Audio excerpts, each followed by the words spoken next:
നമസ്കാരം. തദ്ദേശ തെരഞ്ഞെടുപ്പ് പടിവാതിക്കൽ എത്തി നിൽക്കുന്നു. പ്രചാരണത്തിന്റെ അവസാന ഘട്ടത്തിലേക്ക് സംസ്ഥാനമെമ്പാടും വലിയ ആവേശകരമായ പ്രചാരണ പ്രവർത്തനങ്ങളാണ് LDFും UDFും NDAയും ഒക്കെ നടത്തിയിരിക്കുന്നത്. ഇപ്പോൾ നമ്മോടൊപ്പം CPIM സംസ്ഥാന സെക്രട്ടറി MV ഗോവിന്ദൻ മാസ്റ്റർ തത്സമയം ചേരുന്നുണ്ട്. നമുക്ക് ഒരുപാട് കാര്യങ്ങൾ ഈ തെരഞ്ഞെടുപ്പിന് തൊട്ട് മുമ്പായി പാർട്ടി സംസ്ഥാന സെക്രട്ടറിയിൽ നിന്നും ചോദിച്ച് അറിയേണ്ടതുണ്ട്. മാഷെ നമസ്കാരം. നമസ്കാരം, സ്വാഗതം. അപ്പോൾ തെരഞ്ഞെടുപ്പ് പടിവാതിൽക്ക് എത്തിക്കുന്നു. മാഷ് സംസ്ഥാന സെക്രട്ടറി ആയതിനു ശേഷം വരുന്ന ആദ്യത്തെ തദ്ദേശ തെരഞ്ഞെടുപ്പ് കൂടിയാണ്. എത്രത്തോളം ആത്മവിശ്വാസത്തോടെയാണ് LDF ഈ തെരഞ്ഞെടുപ്പിനെ നേരിടുന്നത്? കേരളത്തിൽ നടക്കാൻ പോകുന്ന തദ്ദേശ സ്വയംഭരണ സ്ഥാപനങ്ങളിലേക്കുള്ള തെരഞ്ഞെടുപ്പ് ഇടതുപക്ഷ ജനാധിപത്യ മുന്നണിയെ സംബന്ധിച്ചിടത്തോളം ഒരു ചരിത്ര വിജയമായിട്ട് മാറുന്നു എന്നുള്ളതാണ് കേരളത്തിലുടനീളം സഞ്ചരിച്ചപ്പോൾ കാണാൻ കഴിഞ്ഞ ഒരു ചിത്രം. വളരെ ശ്രദ്ധേയമായ രീതിയിൽ എല്ലാ തലങ്ങളിലും ഇടതുപക്ഷ ജനാധിപത്യ മുന്നണി വൻ മുന്നേറ്റം സൃഷ്ടിക്കാൻ പോകുന്നു എന്നുള്ളതാണ് സത്യം. എന്തൊക്കെ വിഷയങ്ങളാണ് LDF ജനങ്ങളോട് പറയുന്നത് ഈ തെരഞ്ഞെടുപ്പിന് മുന്നോടിയായി? ഞങ്ങൾ പ്രധാനമായും രണ്ട് കാര്യങ്ങളാണ് മുന്നോട്ടേക്ക് വെച്ചിട്ടുള്ളത്. ഒന്ന്, കേരളത്തിൽ രൂപം കൊണ്ടിട്ടുള്ള സവിശേഷമായ ഒരു സാഹചര്യം, അത് ഭൂരിപക്ഷ വർഗീയത, അതിപ്പോൾ ഇന്ത്യയിലുടനീളം അതിശക്തിയായ രീതിയിൽ പ്രവർത്തിച്ചുകൊണ്ടിരിക്കുന്ന ഒരു വിഭാഗമാണ്. അത് കേരളത്തിലും സംഘപരിവാർ വിഭാഗങ്ങളെല്ലാം ചേർന്ന് RSSും BJPയും സംഘടിതമായ ശ്രമം കേരളത്തിൽ അവിടെ എല്ലാ സമ്പത്തും പൂർണ്ണമായിട്ട് ഉപയോഗിച്ചുകൊണ്ട് കേരളത്തിൽ ഇപ്പോൾ പ്രവർത്തിച്ചുകൊണ്ടിരിക്കുകയാണ്. അത് ഭൂരിപക്ഷ വർഗീയതയുടെ ഹിന്ദുത്വ അജണ്ട വെച്ചുകൊണ്ടുള്ള പ്രവർത്തനത്തിൽ ഭരണ സംവിധാനത്തെ പൂർണ്ണമായിട്ട് ഉപയോഗിച്ചുകൊണ്ട് എല്ലാ രീതിയിലുമുള്ള കൊഴുപ്പ് അവർ ഈ തെരഞ്ഞെടുപ്പിൻ്റെ ഭാഗമായിട്ട് ഉപയോഗപ്പെടുത്തുകയാണ്. അതോടൊപ്പം തന്നെ UDF ന്യൂനപക്ഷ വർഗീയതയുടെ ഏറ്റവും പ്രധാനപ്പെട്ട വിഭാഗമായ ജമാഅത്തെ ഇസ്ലാമിയുമായും തീവ്രവാദ പ്രസ്ഥാനമായിട്ട് പ്രവർത്തിക്കുന്ന SDPIയുമായും ചേർന്ന് ഒരു മുന്നണിയെപ്പോലെ കേരളത്തിലുടനീളം പ്രവർത്തിക്കുകയാണ്. അപ്പോൾ ഈ രണ്ട് വർഗീയ മുന്നണികളാണ് ഇടതുപക്ഷ ജനാധിപത്യ മുന്നണി നേരിടുന്നത്. ഇപ്പോൾ മതനിരപേക്ഷ ഉള്ളടക്കത്തെയും കേരളത്തിൻ്റെ സത്പാരമ്പര്യത്തെയും ഉയർത്തിപ്പിടിച്ചുകൊണ്ട് ഈ രണ്ട് ശക്തികൾക്കുമെതിരായ അതിനിർണായകമായ ഒരു പോരാട്ടത്തിലാണ് ഇടതുപക്ഷ ജനാധിപത്യ മുന്നണി ഉള്ളത്. തീർച്ചയായും ഈ വർഗീയതയെ പരാജയപ്പെടുത്തി മതനിരപേക്ഷ ഉള്ളടക്കത്തോടെ ജനാധിപത്യ ശക്തികൾക്ക് മുന്നോട്ടേക്ക് പോകാൻ അതാണ് കേരളം ആഗ്രഹിക്കുന്നത്. അത് വളരെ ശക്തിയായ രീതിയിൽ കുതിക്കും എന്ന് തന്നെയാണ് പറയാനുള്ളത്. അതേസമയം UDF നേതാക്കൾ അവരും വലിയ വിജയം നേടുമെന്നുള്ളൊരു ആത്മവിശ്വാസം പ്രകടിപ്പിക്കുന്നു. പക്ഷെ നമുക്കറിയാം, കഴിഞ്ഞ ദിവസങ്ങളിലൊക്കെ വലിയൊരു പ്രതിസന്ധിയിലേക്ക് UDF നീങ്ങുന്നൊരു കാഴ്ച, പ്രത്യേകിച്ച് രാഹുൽ മാങ്കൂട്ടത്തിൽ വിഷയമൊക്കെ വലിയ രീതിയിലുള്ളൊരു പ്രതിസന്ധി UDFന് ഉണ്ടാക്കിയിട്ടുണ്ട്. അത് സംബന്ധിച്ചുള്ള ഒരു വളരെ ചെറിയ കാര്യം എന്ന് പറഞ്ഞാൽ വിശദീകരിച്ചാൽ ഇങ്ങനെയാണ്. സാധാരണ നിലയിൽ ഇടതുപക്ഷ ജനാധിപത്യ മുന്നണി 9.5 വർഷമായിട്ട് ഭരണം നടത്തിക്കൊണ്ടിരിക്കുകയാണ്. അതിനിടയിലാണ് ഈ തെരഞ്ഞെടുപ്പ് വരുന്നത്. ഭരണകക്ഷി എന്ന രീതിയിൽ ഒരുപാട് പ്രശ്നങ്ങൾ പരിഹരിക്കേണ്ടതും ഒക്കെ ഉണ്ടാവും, ഇനിയുണ്ടാവും. ചെയ്തത് മാത്രമല്ല, അതിൻ്റെ ഭാഗമായിട്ടുള്ള പ്രശ്നങ്ങളൊക്കെ ഉയർന്നു വരാനും ഇടയുള്ളതാണ്. എന്നാൽ ഈ തെരഞ്ഞെടുപ്പിൽ ഞങ്ങളെ സംബന്ധിച്ചിടത്തോളം അങ്ങനെയുള്ള ഒരു കാര്യവും ഉയർന്നു വന്നില്ല എന്ന് മാത്രമല്ല, പ്രതിപക്ഷം പ്രത്യേകിച്ച് UDF വലിയ രീതിയിൽ പ്രതിക്കൂട്ടിലായ ഒരു പ്രത്യേക സാഹചര്യമാണ് കേരളത്തിൽ ഈ തെരഞ്ഞെടുപ്പുമായി ബന്ധപ്പെട്ടുണ്ടായിട്ടുള്ളത്. ഇത് അപൂർവമായ സംഭവമാണ്. ഭരണപക്ഷം പ്രതിക്കൂട്ടിലാവുന്ന ഇത്തരം സന്ദർഭങ്ങളിൽ ഭരണപക്ഷം ശരിയായ രീതിയിൽ കാര്യങ്ങൾ കൈകാര്യം ചെയ്ത് മുമ്പോട്ടേക്ക് പോകാൻ സാധിക്കുന്ന പ്രാപ്തി നേടുമ്പോൾ മറുഭാഗത്ത് UDF പ്രതിസന്ധിയെ അഭിമുഖീകരിക്കുന്നു എന്നുള്ളതാണ് ഈ തെരഞ്ഞെടുപ്പിൻ്റെ പ്രത്യേകത. സമീപകാലത്തൊന്നും ഇല്ലാത്ത അത്രയും വലിയൊരു വിവാദമാണ് രാഹുലുമായി ബന്ധപ്പെട്ട് ഉയർന്നുണ്ടായിട്ടത്. രാഹുൽ മാങ്കൂട്ടത്തിനെ കോൺഗ്രസ് തന്നെയാണ് ഒളിപ്പിച്ചിരിക്കുന്നത്. ഇപ്പോഴും അവർ തന്നെയാണ്, അവരുടെ സംരക്ഷണത്തിൽ തന്നെയാണ് പോകുന്നത്. എന്നിട്ട് മറുഭാഗത്ത് ചോദിച്ചുകൊണ്ടിരിക്കുകയാണ്, എന്തേ അറസ്റ്റ് ചെയ്യാത്തത് എന്ന് ചിലർ ചോദിച്ചുകൊണ്ടിരിക്കുകയാണ്. കേരളം പോലെയുള്ള ഒരു സംസ്ഥാനത്ത് കേരളം വിട്ട് മറ്റ് സംസ്ഥാനങ്ങളിൽ പോയി ഉൾപ്പെടെ അവിടെ സ്വാധീനം കൂടി ഉപയോഗിച്ച് ഒളിവിൽ കിടക്കുന്ന സ്ഥിതിയാണ് രാഹുൽ മാങ്കൂട്ടത്തിനുമുള്ളത്. കോൺഗ്രസിൻ്റെ കേരളത്തിലെ ജനറൽ സെക്രട്ടറി ആയിട്ടുള്ള സന്ദീപ് വാര്യർക്കും ഉള്ളത്. അവർ രണ്ടും ഒളിവിലാണ്. ഒരു ഭാഗത്ത് സന്ദീപ് വാര്യർ ഏറ്റവും ശക്തിയായ കടന്നാക്രമം ഇരക്കെതിരായിട്ട് എന്ന് പറഞ്ഞാൽ അതിജീവിതക്കെതിരായിട്ട് നടത്തിയിട്ടുള്ള കേസിൻ്റെ ഭാഗമായിട്ട് ഇപ്പോൾ ഒളിവിലാണ്. അതോടൊപ്പം തന്നെ ആരാണോ ഇതിനെല്ലാം കൃത്യമായിട്ട് നേതൃത്വം നൽകിയിട്ടുള്ളത് അവർ രാഹുൽ മാക്കൂട്ടത്തിലും ഒളിവിലാണ്. രണ്ടിനെയും പിടിക്കാൻ കഴിയുമെന്ന് തന്നെയാണ് ഞാൻ ഉറച്ചു വിശ്വസിക്കുന്നത്. ഇന്നല്ലെങ്കിൽ നാളെ അവരെല്ലാം കസ്റ്റഡി എടുക്കാൻ കഴിയും, നിയമത്തിൻ്റെ മുമ്പിൽ കൊണ്ടുവരാൻ കഴിയും. പക്ഷെ ഇതിനകത്തുള്ളൊരു പ്രധാനപ്പെട്ട മറ്റൊരു കാര്യം, രാഹുൽ മാങ്കൂട്ടത്തിൻ്റെ വിഷയം കോൺഗ്രസിന് വലിയ നാണക്കേട് ഉണ്ടാകുന്നു. കഴിഞ്ഞ കുറേ നാളുകളായി കേരളത്തിനകത്ത് ജനങ്ങളും സോഷ്യൽ മീഡിയയും ഒക്കെ വളരെ സജീവമായി ചർച്ചയാവുന്നു. UDF വലിയ തിരിച്ചടിയാവുന്നു. ആ ഒരു ഘട്ടത്തിൽ ആ ഒരു നാണക്കേട് മറച്ചു വെക്കുന്നതിന് വേണ്ടി, ആ ഒരു തിരിച്ചടി ഇല്ലാതാക്കുന്നതിന് വേണ്ടി ശബരിമല വിഷയം ഈ തെരഞ്ഞെടുപ്പിന് മുന്നോടിയായി എടുത്ത് അതൊരു ഹൈലൈറ്റ് ചെയ്യുന്നതിന് വേണ്ടിയുള്ള നീക്കമാണ് പ്രതിപക്ഷം നടത്തുന്നത്. അതിപ്പോൾ RSS ഭൂരിപക്ഷ വർഗീയതയുടെ ഏറ്റവും പ്രധാനപ്പെട്ട പ്രതിനിധിയാണെന്ന് എല്ലാവർക്കും അറിയാം. സംഘപരിവാർ അവരുടെ അജണ്ട തന്നെ ഹിന്ദുത്വ നാട് രൂപപ്പെടുത്തുക എന്നുള്ളതാണ്. എന്നാൽ ഞങ്ങൾ മുന്നണിയല്ല എന്ന് പറഞ്ഞുകൊണ്ട് പൂർണ്ണമായ അർത്ഥത്തിൽ ഒരു മുന്നണിയായി പ്രവർത്തിക്കുകയാണ് ജമാഅത്തെ ഇസ്ലാമിയും അതുപോലെ SDPയും ലീഗും കോൺഗ്രസും. ഇപ്പോൾ ബഹുമാന്യനായ MN കാരശ്ശേരിയെ പോലുള്ള ആളുകൾ അദ്ദേഹത്തിൻ്റെ ഇൻ്റർവ്യൂവിൽ തന്നെ പറയുകയുണ്ടായി, യഥാർത്ഥത്തിൽ വിവാഹം കഴിച്ചിട്ടില്ല, സംബന്ധമാണ്. അത് തമ്മിൽ വലിയ വ്യത്യാസമൊന്നും അതിൻ്റെ ഉള്ളടക്കത്തിലില്ല, പക്ഷേ ബാധ്യതയില്ല എന്ന് അദ്ദേഹം തന്നെ പറയുന്നതല്ല കണ്ടു. വളരെ ശരിയായ രീതിയിലുള്ളൊരു വിശകലനമാണ് അദ്ദേഹം നടത്തിയിട്ടുള്ളത്. ദൂരവ്യാപകമായ ഫലം ഉളവാക്കും എന്നും അദ്ദേഹം പറഞ്ഞു വെച്ചു. ഇപ്പോഴും മാത്രമല്ല, വരാൻ പോകുന്ന അസംബ്ലി തിരഞ്ഞെടുപ്പിൻ്റെ ഭാഗമായിട്ടും ഇതിൻ്റെ പ്രത്യാഘാതം കോൺഗ്രസും അതുപോലെ ലീഗും കൃത്യമായിട്ട് അനുഭവിക്കേണ്ടി വരുമെന്നാണ് അദ്ദേഹം പറഞ്ഞു വെച്ചത്. അദ്ദേഹം വേറൊരു ഇൻ്റർവ്യൂവിൽ കേരളത്തിൽ ഇടതുപക്ഷ ജനാധിപത്യ മുന്നണി തന്നെ വീണ്ടും വരും എന്ന കാര്യവും കൂടി സൂചിപ്പിക്കുകയുണ്ടായി. ഞാൻ പറഞ്ഞു വരുന്നത്, ഇത്തരത്തിലുള്ള തെറ്റായ രാഷ്ട്രീയ നിലപാടുകൾ സ്വീകരിച്ചുകൊണ്ട് UDFന് ഇടതുപക്ഷ ജനാധിപത്യ മുന്നണിയെ അഭിമുഖീകരിക്കാനും നേരിടാനും വിജയിക്കാനും കഴിയുമെന്നാണ് അവർ പ്രതീക്ഷിക്കുന്നതെങ്കിൽ അതൊന്നും കേരളത്തിൽ വിലപ്പോകുന്ന ഒന്നായിരിക്കില്ല എന്നുള്ളതാണ് സത്യം. ശബരിമല പ്രശ്നത്തിൽ ഞങ്ങൾക്ക് യാതൊന്നും മറച്ചു വെക്കാനില്ല. ആദ്യം മുതൽ, അതായത് ഈ സംഭവം പുറത്തു വന്ന ആ ദിവസം പത്രസമ്മേളനം നടത്തിയിട്ട് ഒരു കാര്യം ഞങ്ങൾ വിശദീകരിച്ചു. അന്ന് വിജിലൻസ് അന്വേഷണം നടക്കുകയാണ്. തിരുവിതാംകൂർ ദേവസ്വം ബോർഡിൻ്റെ കീഴിലുള്ള വിജിലൻസ് അന്വേഷണം നടക്കുന്ന സന്ദർഭത്തിലാണ് ഞങ്ങൾ പറഞ്ഞത്, ഇത് കുറേയും കൂടി ഗൗരവത്തിൽ പരിശോധിക്കേണ്ടിയുണ്ട്. ഹൈക്കോടതിയുടെ നിർദ്ദേശം അനുസരിച്ച് കേരളത്തിലെ ഉയർന്ന ഉദ്യോഗസ്ഥന്മാരെ കോടതി തന്നെ നിശ്ചയിച്ച് ഒരു SIT സംവിധാനത്തിൻ്റെ ഭാഗമായി ഇത് മുഴുവൻ അന്വേഷിക്കേണ്ടതുണ്ട് എന്ന കാര്യം ഞങ്ങളാണ് ആദ്യം ശക്തിയായിട്ട് പറഞ്ഞത്. അന്വേഷിക്കട്ടെ. അതിൻ്റെ ഒപ്പം തന്നെ 3 കാര്യം പറഞ്ഞു. ഒന്ന്, ഈ അന്വേഷണത്തിൻ്റെ ഭാഗമായിട്ട് ഒരു തരി സ്വർണം ശബരിമലയിലെ ശാസ്താവിൻ്റെ അയ്യപ്പൻ്റെ നഷ്ടപ്പെടാൻ പാടില്ല എന്ന് പറഞ്ഞാൽ എല്ലാ സ്വർണവും തിരിച്ചു പിടിക്കണം. 2, ആരാണിതിന് ഉത്തരവാദി അവരെ നിയമത്തിൻ്റെ മുമ്പിൽ കൊണ്ടുവരണം. 3-ാമത്തെ കാര്യം, ആരായാലും അവരെ ഇടതുപക്ഷ ജനാധിപത്യ മുന്നണിയോ CPIMോ മുന്നണി ഗവൺമെൻറ്റോ സംരക്ഷിക്കുന്ന പ്രശ്നം ഉത്ഭവിക്കുന്നില്ല. ഈ 3 കാര്യം ആദ്യം ഈ സംഭവം നടന്ന ആ സന്ദർഭത്തിൽ ഞങ്ങൾ പറഞ്ഞത് ഇപ്പോഴും അതുതന്നെയാണ് ആവർത്തിക്കുന്നത്. നല്ല നിലയിലുള്ള അന്വേഷണമാണ് നടന്നുകൊണ്ടിരിക്കുന്നത്. SIT അന്വേഷണം വളരെ ഫലപ്രദമാണ്. കുറ്റവാളികളെ കണ്ടെത്താനുള്ള ശ്രമം തന്നെയാണ് നടത്തിക്കൊണ്ടിരിക്കുന്നത്. അതിൻ്റെ ഭാഗമായിട്ട് പത്മകുമാറിനെ കൂടി അറസ്റ്റ് ചെയ്ത സാഹചര്യത്തിൽ UDFകാർ ഉൾപ്പെടെ പറഞ്ഞുകൊണ്ടിരുന്നത്, നിങ്ങൾ എന്താണ് നടപടിയെടുക്കുക? ഞങ്ങളെ സംബന്ധിച്ച് സംഘടനാ നടപടി മാത്രമേ ഉള്ളൂ. അതേ ഒരു MLA അല്ല, ജനപ്രതിനിധി എന്ന രീതിയിൽ വേറെ ഒരു തലത്തിലും പ്രവർത്തിക്കുന്നില്ല. ഞങ്ങളുടെ പാർട്ടി കേഡറാണ്. ആ കേഡറെ ഞങ്ങൾ വിശ്വസിച്ച് ഏൽപ്പിച്ചതാണ്. അതിൻ്റെ ഭാഗമായിട്ട് എന്തെങ്കിലും പ്രശ്നം ഇപ്പോൾ പകുതി വന്ന നിലയിലാണ്. പത്രങ്ങളിലും അതുപോലെ തന്നെ വാർത്താ ചാനലുകളിലൊക്കെ കാണുന്ന കാര്യം മാത്രമേ ഞങ്ങളുടെ മുമ്പിലുള്ളൂ.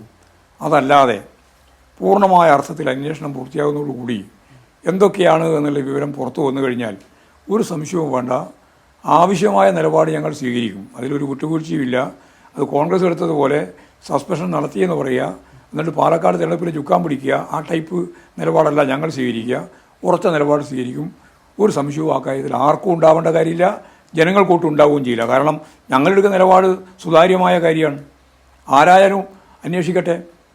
എന്നാൽ ഇതിനു മുമ്പ് ഇതേപോലെ തന്നെ സംഭവം അല്ലെങ്കിൽ ഇതിന് താരതമ്യം ചെയ്യാൻ സാധിക്കില്ല. ഗുരുവായൂരപ്പൻ്റെ തിരുവാഭരണം മുഴുവൻ നഷ്ടപ്പെട്ടു. അന്ന് മുഖ്യമന്ത്രി കരുണാകരനാണ്. അതുപോലെ തന്നെ ദേവസ്വം ബോർഡിൻ്റെ ചെയർമാൻ എന്ന് പറയുന്നത് കോൺഗ്രസിൻ്റെ ഏറ്റവും പ്രമുഖ നേതാവുമാണ്. 1985 ഏപ്രിൽ 1 അത് നഷ്ടപ്പെട്ടതിന് ശേഷം ഒരു തരി സ്വർണ്ണം തിരിച്ചു കിട്ടിയിട്ടില്ല. തിരുവാഭരണം എന്ന് പറഞ്ഞാൽ അമൂല്യമാണെന്നാണല്ലോ എല്ലാവരും കണക്കാക്കുന്നത്. ആ അമൂല്യമായ സമ്പത്താണ് നഷ്ടപ്പെട്ടു പോയത്. ഒന്നും തിരിച്ചു കിട്ടിയില്ല. കേസെടുത്തു. ആരുടെ പേരിലാണ് കേസെടുത്തത്? കക്കാട് ദാമോദരൻ നമ്പൂതിരിയുടെ പേരിൽ കേസെടുത്തു. അദ്ദേഹത്തിൻ്റെ മകൻ ദേവദാസിൻ്റെ പേരിലും കേസെടുത്തു. 2 ആൾ. ആ കേസ് പിന്നീട് 1993 ഏഷ്യാനെറ്റിൻ്റെ പ്രത്യേകമായ ഒരു ചാനൽ അവർ സംപ്രേഷണം ചെയ്യുന്ന ഒരു പ്രത്യേക സംവിധാനത്തിൻ്റെ ഭാഗമായിട്ട് അവർ പറഞ്ഞു, ഇത് യഥാർത്ഥ പ്രതികളല്ല. അതാണ് ഗൗരവകരമായ പ്രശ്നം. ശരിയായ അന്വേഷണം നടത്തി യഥാർത്ഥ പ്രതികളെ കണ്ടെത്തുന്നതിന് പകരം ബിനാമിയായിട്ട് ചില ആളുകളെ പ്രതികളാക്കുക, അതും പാവപ്പെട്ട 2 പൂജാരിമാരെ. സ്വാഭാവികമായിട്ടും അതിൻ്റെ ഭാഗമായിട്ടും ഒന്നും തിരിച്ചു കിട്ടിയില്ല, ഒന്നും കണ്ടെത്താനായില്ല. കോടതിയുടെ മുമ്പിൽ ഇത് വന്നപ്പോൾ പുനരന്വേഷണം നടത്താൻ തീരുമാനിച്ചു. അങ്ങനെയാണ് ജസ്റ്റിസ് കൃഷ്ണൻ ഉണ്ണി അന്വേഷണത്തിൻ്റെ ഭാഗമായിട്ട് ഹൈക്കോടതി തീരുമാനിച്ചത്. അവരന്വേഷിച്ചപ്പോൾ സ്വർണം കിട്ടിയില്ലെങ്കിലും അവിടെ നടന്നുകൊണ്ടിരിക്കുന്ന നിരവധിയായ അഴിമതിയെ സംബന്ധിച്ച്, ആ കാലത്ത് നടന്ന അഴിമതിയെ സംബന്ധിച്ച് കൃത്യമായി പുറത്തു കൊണ്ടുവന്നു. ഇപ്പോൾ ഞാൻ പറഞ്ഞു വരുന്നത് എന്താ പറഞ്ഞാൽ 2 രീതിയാണ്. ഈ ഗവൺമെൻറ്റിന് ഒന്നും മറച്ചു വെക്കാനില്ല. ആരാണോ ഉത്തരവാദി അവരെ കണ്ടെത്താൻ ആവശ്യമായ പ്രവർത്തനം നടത്തിക്കൊണ്ടിരിക്കുകയാണ്. മാത്രമല്ല സ്വർണം തിരിച്ചു പിടിക്കുകയും ചെയ്യും. നേരെ വിപരീതമായ അവസ്ഥയാണ് ഉണ്ടായിരുന്നത്. അത് ഞാൻ പറഞ്ഞു വെച്ചു എന്ന് മാത്രമേ ഉള്ളൂ, പകരം പറയുന്നതല്ല. സംരക്ഷിക്കുന്നു എന്നാണ് UDFന്റെ നേതാക്കൾ ഇപ്പോഴും വാർത്താ അതെ, സമ്മേളനം. ആരെയും സംരക്ഷിക്കാനുള്ള ഉത്തരവാദിത്വം ഞങ്ങൾക്കില്ല. ഒരാളെയും സംരക്ഷിക്കുകയില്ല. കൃത്യമായ നിലപാട് ഞങ്ങൾ മുമ്പ് പറഞ്ഞിട്ടുണ്ട്. ഇനി ആവശ്യമായ നിലപാട് എടുക്കേണ്ടി വന്നാൽ കൃത്യമായ നിലപാട് സ്വീകരിക്കുകയും ചെയ്യും. പക്ഷേ ജമാഅത്തെ ഇസ്ലാമി UDFന്റെ കൂട്ടുകെട്ടിലേക്ക് തന്നെ തിരിച്ചു വന്നാൽ ഇതിനകത്ത് കാരശ്ശേരി മാഷ്, ഇപ്പോൾ മാഷ് പറഞ്ഞ പോലെ കാരശ്ശേരി മാഷ് നമ്മോട് ഉൾപ്പെടെ വളരെ ശക്തമായ പ്രതികരണമാണ് കഴിഞ്ഞ ദിവസം നടത്തിയത്.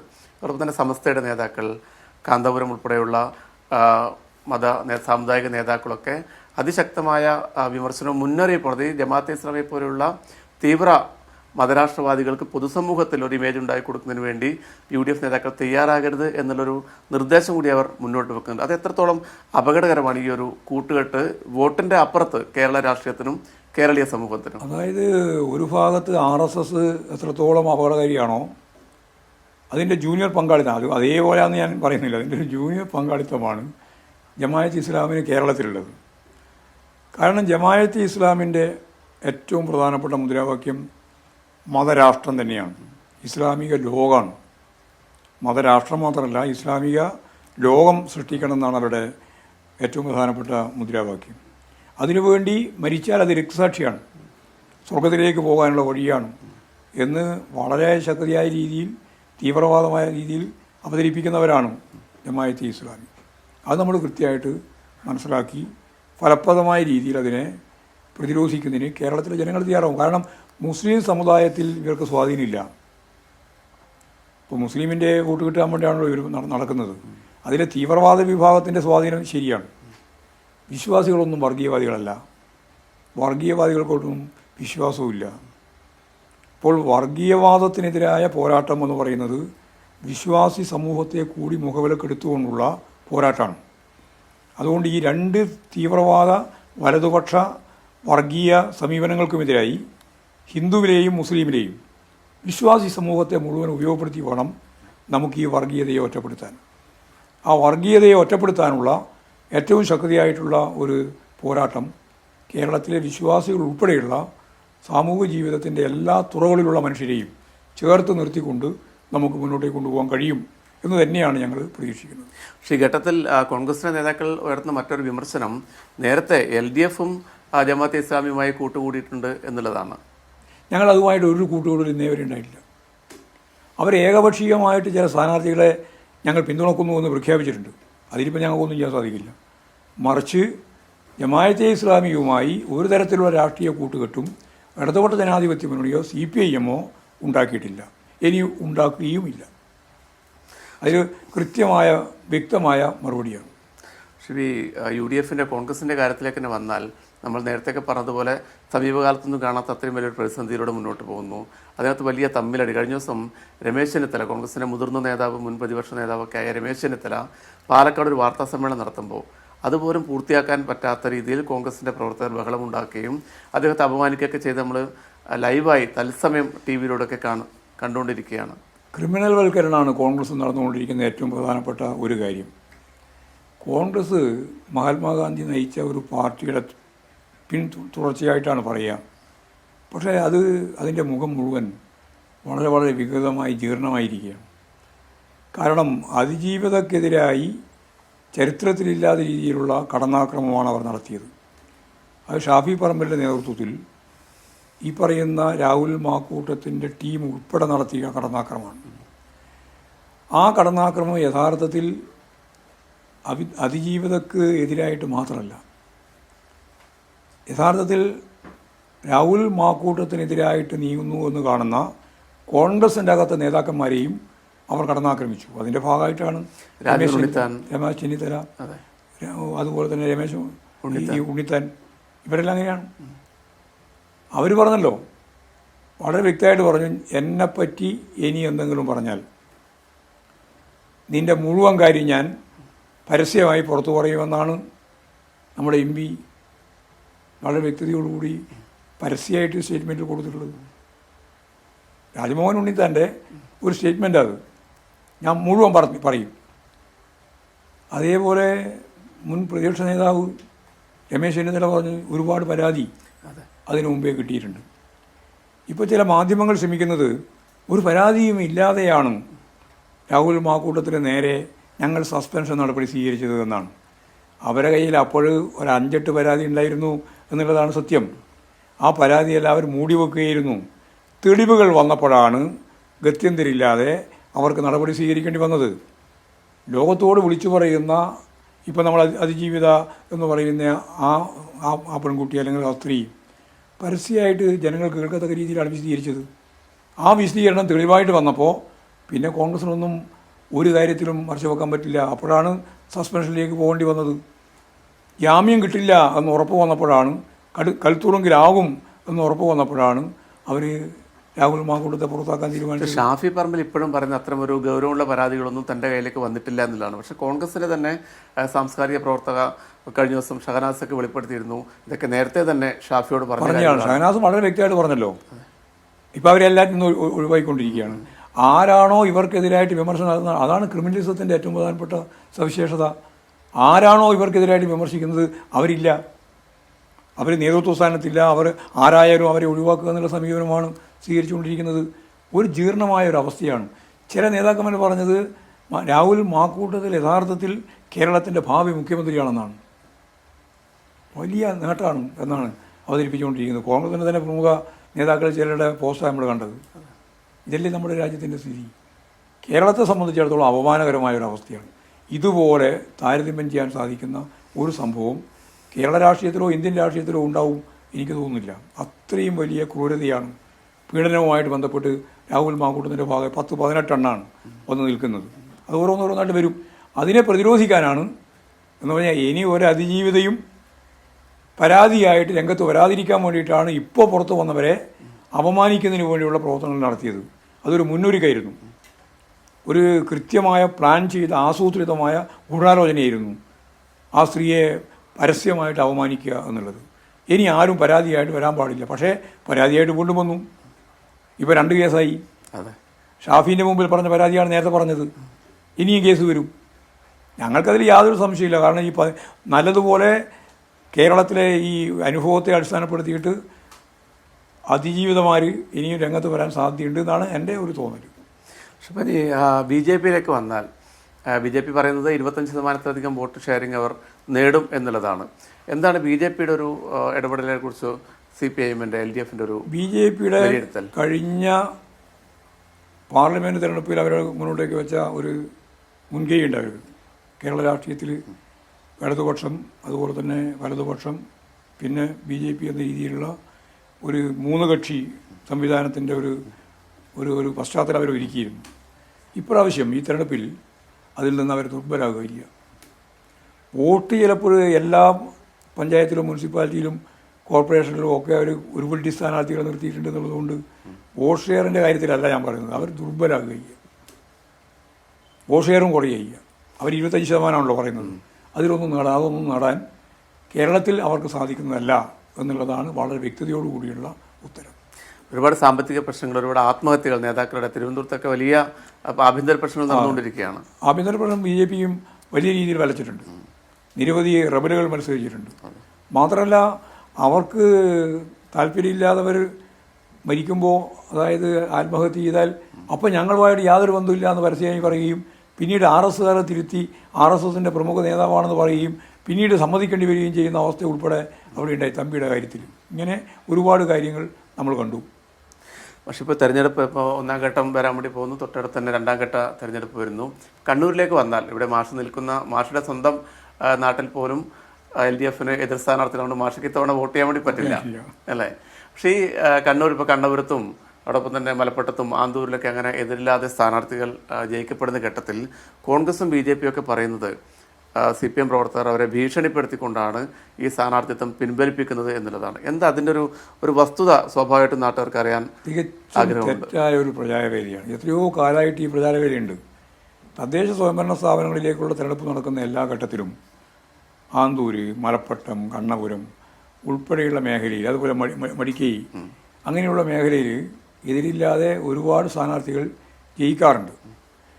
ഇപ്പോൾ ചില മാധ്യമങ്ങൾ പറയുന്നത് പാർട്ടി ഗ്രാമങ്ങളാണ് എന്നാണ്. ഇപ്പം മൊറാഴയെ സംബന്ധിച്ച് പറഞ്ഞാൽ മൊറാഴ ഉൾക്കൊള്ളുന്നതാണ് ആന്തൂര്. ഈ ആന്തൂരും മൊറാഴയും ചേരുന്ന മുനിസിപ്പാലിറ്റിയാണ് ആന്തൂർ മുനിസിപ്പാലിറ്റി. ഇതിൽ ചരിത്രപരമായ രീതിയിൽ തന്നെ ഒരു ഇടതുപക്ഷ ആഭിമുഖ്യമുള്ള നാടാണിത്. ഒരുപാട് കമ്മ്യൂണിസ്റ്റ് മഹാരഥന്മാർ, കൃഷ്ണപിള്ളയെ പോലുള്ള ആളുകൾ, മൈക്കിൾ കുഞ്ഞിക്കണ്ണൻ വൈദ്യരെ പോലുള്ള ആളുകൾ, CH നാരായണ മാസ്റ്റർ പോലുള്ള ആളുകൾ, ഇവരെല്ലാം യഥാർത്ഥത്തിൽ കേന്ദ്രീകരിച്ച് പ്രവർത്തിച്ച് നയിച്ച ഒരു പാർട്ടിയും പ്രസ്ഥാനവും ഉള്ള നാടാണ്. ഇനി KN പെരിയാരായാലും പിന്നീട് പാച്ചേനി കുഞ്ഞിരാമൻ ഉൾപ്പെടെയുള്ള നേതാക്കന്മാർ, ഇവരെല്ലാം നാടല്ലേ ഇത്. അവരല്ലേ ഇതെല്ലാം ഈ പാർട്ടിയെ ശക്തിപ്പെടുത്തി മുമ്പോട്ട് കൊണ്ടുപോയത്. പിന്നെ TVK നമ്പ്യാർ, PV ബാലഗോപാലൻ, ഇവരൊക്കെ തളിപ്പറമ്പിൻ്റെ ഭാഗമായിട്ട് ആന്തൂരിന് നയിച്ച നേതാക്കന്മാർ, PP അച്യുതൻ മാഷ്, കോരം മാഷ്, ഇവരെല്ലാം ചേർന്നല്ലേ ഈ പാർട്ടിയെ ശക്തിപ്പെടുത്തിയത്. PIV ചാത്തുകുട്ടി നമ്പ്യാർ, ഇവരെല്ലാം ഈ മൊറാഴിയുടെ ഏറ്റവും പ്രധാനപ്പെട്ട പ്രവർത്തകരായിട്ട് വന്നെയാണ്. ഞാൻ കണ്ടൊരു കാഴ്ച, മൊറാഴിയിൽ ഞാൻ ജനിച്ച് വളർന്ന്, അതിന് ശേഷമാണല്ലോ ഞങ്ങളൊക്കെ ജനിക്കുന്നത് തന്നെ, ജനിച്ച് വളർന്ന് മുന്നോട്ടേക്ക് വന്നപ്പോൾ കണ്ടൊരു കാഴ്ച, ഒരു കമ്മ്യൂണിസ്റ്റ് കേഡർ എന്ന രീതിയിൽ, ഞാൻ DYFയുടെ സംസ്ഥാന സെക്രട്ടറി പ്രസിഡന്റ് ഒക്കെ ആയിട്ട് വർക്ക് ചെയ്യുന്നതിന് മുമ്പ് തന്നെ ഒരു കമ്മ്യൂണിസ്റ്റ് ഇടതുപക്ഷ കേഡറായിട്ട് നിൽക്കുന്ന സന്ദർഭത്തിൽ വ്യക്തിപരമായിട്ട് എനിക്ക് ഈ മൊറാഴിയിൽ രാഷ്ട്രീയ എതിരാളികളൊക്കെ ഉണ്ട്, പക്ഷേ രാഷ്ട്രീയ ശത്രുക്കളില്ല. ഏത് രാഷ്ട്രീയ എതിരാളിയുടെ വീട്ടിലും എൻ്റെ വീട് പോലെ പെരുമാറാൻ സൗകര്യം ലഭിക്കുന്ന ഒരാളാണ് ഞാൻ. മൊറാഴിയെ പറ്റിയാണ് ഞാൻ പറഞ്ഞുകൊണ്ടിരിക്കുന്നത്. മൊറാഴിയിലായാലും ഈ ചുറ്റുവട്ടങ്ങളിൽ ഞങ്ങൾക്കെല്ലാമുള്ള ഈ ഒരു കൃത്യതയോടുകൂടിയുള്ള ഒരു സ്നേഹവായ്പ് ജനങ്ങളുടെ ഭാഗത്ത് നിന്ന് കിട്ടിയിട്ടുണ്ട്, ഇപ്പം കിട്ടിക്കൊണ്ടിരിക്കുക തന്നെയാണ്. അങ്ങനെയുള്ള സ്ഥലത്ത് മത്സരിക്കണമെങ്കിൽ ഞങ്ങൾ തന്നെ സ്ഥാനാർത്ഥി അവർക്ക് കൊടുക്കേണ്ടി വരും. അതാ പ്രശ്നം. അവരാരും മത്സരിക്കാൻ തയ്യാറില്ലാത്തൊരു സാഹചര്യമാണ്. ഇത് തദ്ദേശ സ്വയംഭരണ സ്ഥാപനത്തിൻ്റെ ഒരു വാർഡിൻ്റെ ഉള്ളിൽ മത്സരിക്കാൻ ആരും തയ്യാറില്ല എന്ന് വന്നാൽ പിന്നെ അത് ഭീഷണിപ്പെടുത്തിയിട്ടാണ് എന്നൊക്കെ പറയുന്നത് യാതൊരു അടിസ്ഥാനമില്ല. ഞങ്ങളിവിടെ വളരെ സൗഹൃദത്തിലാണ്. രാഷ്ട്രീയ എതിരാളികളും ഞങ്ങളും എല്ലാം നല്ല ബന്ധത്തിലാണ്. ഒരാളുമായിട്ടും ഒരു തർക്കത്തിലും ഇവിടെയില്ല. എന്ത് സംഭവങ്ങളുണ്ടായാലും പങ്കിട്ട് ജീവിക്കുന്ന ഒരു സാഹചര്യമാണ് മൊറാഴിയിലും ചുറ്റുവട്ടത്തിലും, അത് മലപ്പുറത്തായാലും കണ്ണപുരത്തായാലും ഒക്കെയുള്ളത്. ദേശീയ പ്രസ്ഥാനത്തിൻ്റെ ചരിത്രത്തിലെ ഇതിഹാസ തുല്യമായ പോരാട്ടത്തിന് നേതൃത്വം കൊടുത്ത ഒരു നാടെന്ന രീതിയിൽ ഈ നാട് സൂക്ഷിക്കുന്ന ഒരു പാരമ്പര്യമുണ്ട്. ആ പാരമ്പര്യം ഞാൻ ഈ പറഞ്ഞതാണ്. അപ്പോൾ അതിനെ കളങ്കപ്പെടുത്താൻ വേണ്ടിയിട്ടാണ് UDFകാർ അവരുടെ ഈ പറയുന്ന പരാജയം മറച്ചു വെക്കാൻ ശ്രമിച്ചുകൊണ്ടിരിക്കുന്നത്.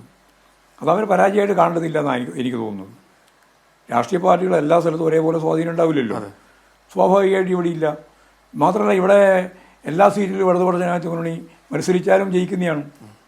മത്സരിക്കുന്ന വാർഡിലും ഇനി മത്സരമില്ലാതെ 5 വാർഡിലും ഒക്കെ ജയിക്കുന്നതാണ്.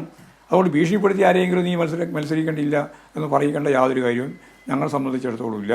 ഇവിടെ നമ്മുടെ തൊട്ടടുത്ത് അഞ്ചാമ്പുഴി അപ്പുറത്തും അതുപോലെ തന്നെ മൊറാഴി ഇപ്പുറത്തും മൊറാൾ സംഭവം നടന്ന സ്ഥലമാണ് അഞ്ചാമ്പുഴിയാണ്. അവിടെ എതിരില്ല. ഞങ്ങളൊക്കെ ഉള്ള സ്ഥലമാണ് മൊറാട്, അവിടെ എതിരില്ല. ബാക്കി 2-3 സ്ഥലം തള്ളിപ്പോയതാണ്. അപ്പോൾ സ്വാഭാവികമായിട്ട് ഇടതുപക്ഷ ജനാധിപത്യ മുന്നണിക്ക് അതിൻ്റെ ഏറ്റവും ശക്തി കേന്ദ്രമായ ഒരു ആന്തൂർ മുനിസിപ്പാലിറ്റി എതിരില്ല. ഇന്ത്യ തന്നെ ഉണ്ടോയെന്ന് എനിക്കറിയില്ല. കേരളത്തിൽ ഏതായാലും ഇല്ലല്ലോ. പ്രതിപക്ഷം ഇല്ലാതെ ഏക മുനിസിപ്പാലിറ്റി ഇടതുപക്ഷ ജനാധിപത്യ മുന്നണിയുടെ സ്വാധീനമുള്ള ആന്തൂർ മുനിസിപ്പാലിറ്റി മാത്രമാണ്. എന്നാൽ ഇപ്രാവശ്യം മുനിസിപ്പാലിറ്റി ഉൾപ്പെടെ നിരവധി മുനിസിപ്പാലിറ്റികൾ നമ്മൾ പുതുതായി ജയിക്കാൻ പോവുകയാണ്. കോർപ്പറേഷൻ എല്ലാം തന്നെ ജയിക്കാൻ പോവുകയാണ്. ജില്ലാ പഞ്ചായത്തിൽ അപൂർവം ജില്ലാ പഞ്ചായത്ത്, ഞാനിപ്പം ചില പഞ്ചായത്തുകളെ ഞാൻ പേരെടുത്ത് പറയുന്നില്ല, കാരണം അവിടെയും മത്സരമുണ്ടല്ലോ. അതുകൊണ്ട് അപൂർവം ഒഴിച്ച് ബാക്കി മുഴുവൻ ജയിക്കാൻ പോവുകയാണ്. കഴിഞ്ഞ വർഷത്തെക്കാളും മെച്ചപ്പെട്ട സർക്കാരിന്റെ മൂന്നാം ഭരണത്തിലേക്കുള്ള ചവിട്ടുപടിയായിരിക്കും. മൂന്നാം ഭരണത്തിലേക്കുള്ള ഇത് വന്നു കഴിഞ്ഞാൽ, ഞാൻ നേരത്തെ പറഞ്ഞ ചരിത്രപരമായ ഒരു വിജയം കേരളം നേടിക്കഴിഞ്ഞാൽ സ്വാഭാവികമായിട്ടും അതിൻ്റെ യാത്ര ഒരു നവ കേരളം സൃഷ്ടിക്കുന്നതിന് വേണ്ടി, ഇപ്പോൾ അതിദാരിദ്ര്യം അവസാനിപ്പിക്കാൻ കഴിഞ്ഞു എന്ന് പറയുമ്പോൾ ലോകത്ത് തന്നെ മുതലാളിത്ത സമൂഹത്തിൽ അത് സാധിക്കുന്നതല്ല. മുതലാളിത്തത്തിൻ്റെ ഏറ്റവും പ്രധാനപ്പെട്ട പ്രതിസന്ധി സമ്പന്നർ കൂടുതൽ സമ്പന്നരാകുക, ദരിദ്രർ കൂടുതൽ ദരിദ്രരാകുക എന്നതാണ്. അങ്ങനെ ദരിദ്രരാകുന്ന ഒരു സമൂഹത്തിൽ ദാരിദ്ര്യവും അതിദാരിദ്ര്യവും അവസാനിപ്പിക്കാൻ അവർക്കാവില്ല. അപ്പോൾ ചൈന, വിയറ്റ്നാം പോലുള്ള രാജ്യങ്ങൾ കഴിഞ്ഞാൽ അതിദാരിദ്ര്യം അവസാനിപ്പിക്കുന്ന ആദ്യത്തെ നാട് ലോകത്ത് മുതലാളി സമൂഹത്തിൻ്റെ ഭാഗമായി നമ്മളാണ്, കേരളമാണ്. ഇനി ദാരിദ്ര്യവും അവസാനിപ്പിക്കും. മാത്രമല്ല, ഒരു 300-400 കൊല്ലക്കാലത്തെ വളർച്ച നേടിയ ജനാധിപത്യ സമൂഹം അങ്ങനെയാണല്ലോ വികസിത അർദ്ധവികസിത രാജ്യങ്ങൾ. ആ രാജ്യങ്ങളുടെ ജീവിത നിലവാരത്തിലേക്ക്, പാവപ്പെട്ട ജനങ്ങളുടെ ജീവിതത്തിൽ അതിനേക്കാൾ മെച്ചപ്പെട്ട നിലവാരത്തിലേക്ക് കേരളത്തെ നയിക്കാനാണ് ഉദ്ദേശിക്കുന്നത്.